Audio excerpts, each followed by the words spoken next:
Now that we have our matrix, we can clearly see our pinpoints, the owners, the baseline, which is our starting point, our goal, which is what we want to have achieved by our end date, which is the 1st of May 2012. And then over at the end of the matrix, you'll see that we have a number of other columns, a weighting column, a raw score, and a points column. As you'll know, that the matrix is based on a anchored rating scale.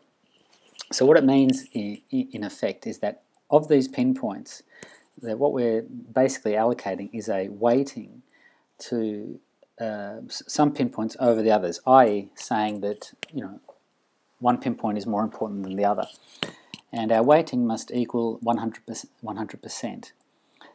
What that does is that as we complete each subsequent activity, that activity is then calculated by the raw score column multiplied by the weighting column, which will give you a final point score. And it's that final point score that gives us our line graph to show whether we're tracking on progress or not.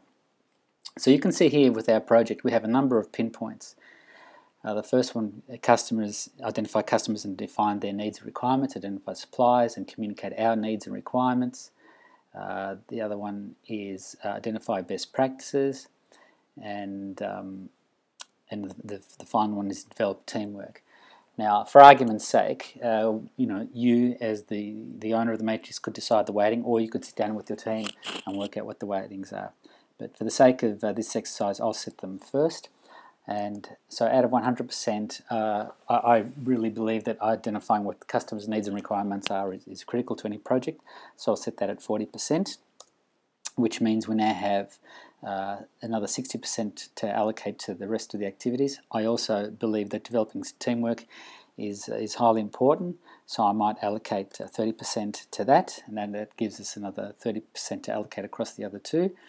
I would argue that identifying suppliers and communicating our needs is more important than current best practices, and set best practices and hit the enter button.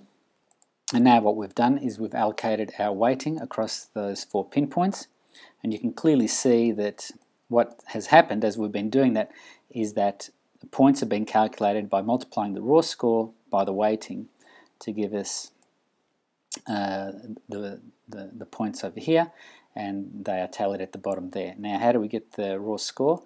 Well, the raw score is simply calculated by the number of activities that have been completed in each box. So our baseline is set at 1 box completed, and hence we get a raw score of 1. As we make more and more progress, we'll complete more and more boxes, and the raw score number will increase.